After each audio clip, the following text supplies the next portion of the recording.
A foot pursuit ensued, and while running, Joseph Dimond pointed what looked to be a silver revolver at the officers. That's when one officer fired his duty weapon.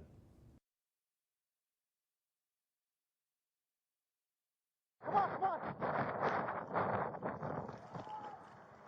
Stop! That's the police!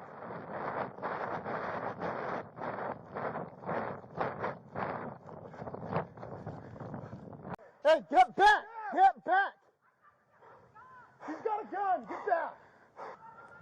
X-ray 42, 1021 West Main. Let's go ahead and get the east side covered. That's where he last ran. We're on the southwest side right now. Just before 10 p.m., neighbors called 911 to report that a man was trying to get into their unit. Officers spotted Mr. Dimond walking away from that unit, and another foot pursuit began. Yes, and just a minute, stop right there. Hands on his head. Put your hands on top of your head. Yeah, somebody go with Harris, I agree. Turn around and face away from us. You. Let's go. All right, let's go.